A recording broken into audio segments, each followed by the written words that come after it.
Hello everyone. I want to read today, as I begin, what will be a mercifully brief reflection. Some words from Matthew chapter 10, passage where Jesus, from the beginning of the chapter, for most of the chapter, is preparing his disciples to send them out in pairs, to go and be immensely vulnerable in the wider community, in their own communities amongst the Jews, to speak of what they've seen, to testify to what they believe, to rely on those who will be their listeners for their shelter and their accommodation, their food.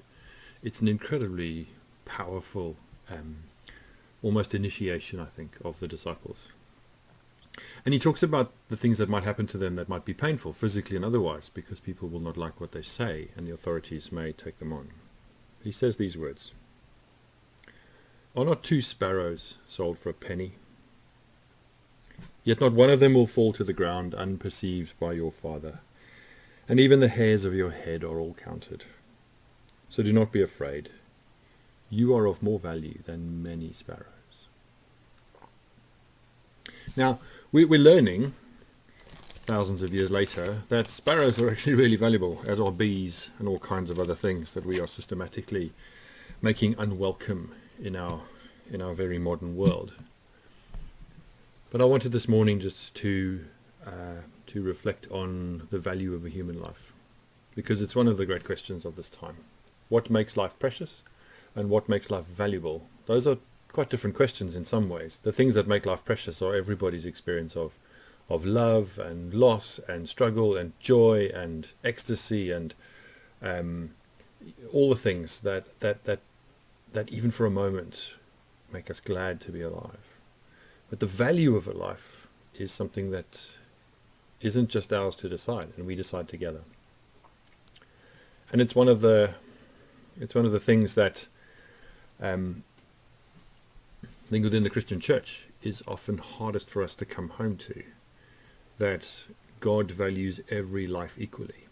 So when you talk about moral dilemmas and ethical problems and ethical behaviors and heaven and hell and all sin and all kinds of things, we normally go Adolf Hitler and Mother Teresa, because those are our objective sort of measures of goodness and evil. Rah.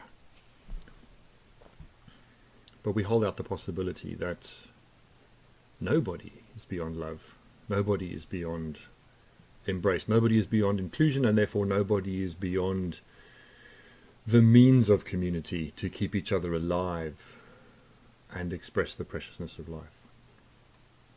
So I've talked a lot for, well, this is my 38th recording.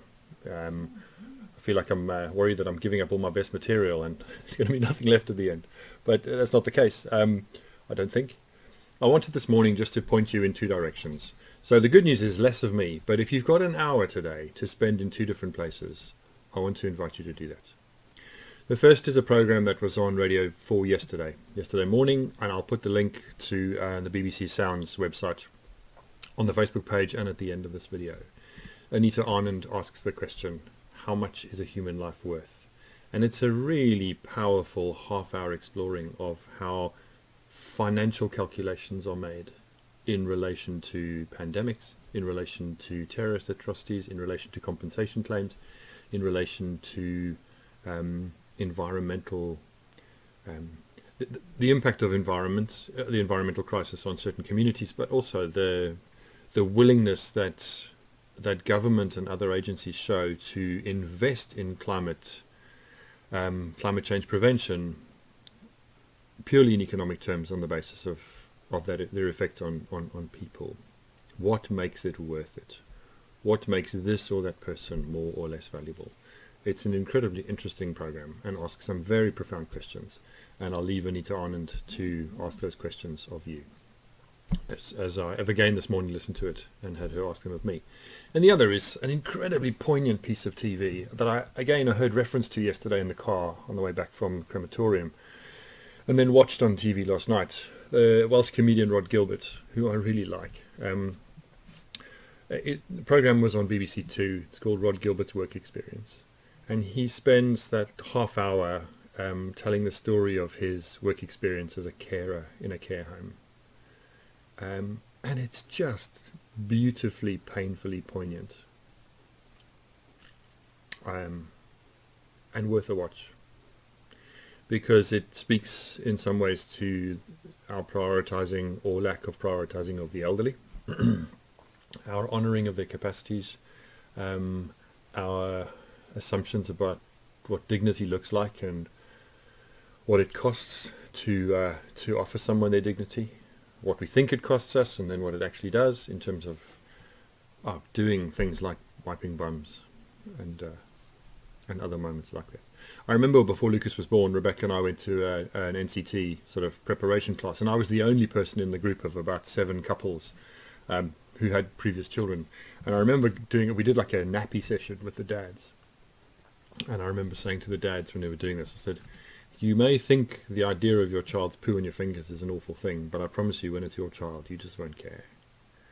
And they all looked at me rather dubiously. But when we met up a couple of weeks after they'd been born, all of our babies, at least 2 of the dads said, you know what, you're absolutely right. When there's love in the wiping of the bum, well, it's a different kettle of fish entirely. That's a really strange mixed metaphor, but anyway. So I'm going to stop now because I've already been going for 6.5 minutes. And I'm going to leave you with the links to those 2 programs and say, just for the joy and the benefit of having your soul stirred and moved, watch Rod Gilbert's work experience as a carer. And for the disturbing and challenging questions that are profound and difficult that come with moments like this in our world's life. The program last night on it was called The Price of Life. The Price of Life is well worth a listen. So it's Thursday. Tomorrow's Friday. It's VE Day. I hope that's a good day for you. Let's remember that on VE Day we might have celebrated 75 years ago the end of war in Western Europe, but war raged on in other places. The horrible unpackings of Stalinist communism were coming to Eastern Europe. It wasn't a happy time around the world. It's a somber, sobering day as much as it's a celebration. But whatever you're doing, and if you're in a place where the sun is shining, enjoy that. And I'll have Friday and Saturday off and be back on Sunday with some thoughts about the passages that are set for Sunday in our church's life. Okay, happy listening and happy watching. And maybe even just to file those away and come back to them at a time when you can. But they're both on iPlayer and both incredibly powerful and profound pieces of information and experience. God bless everyone. Cheers.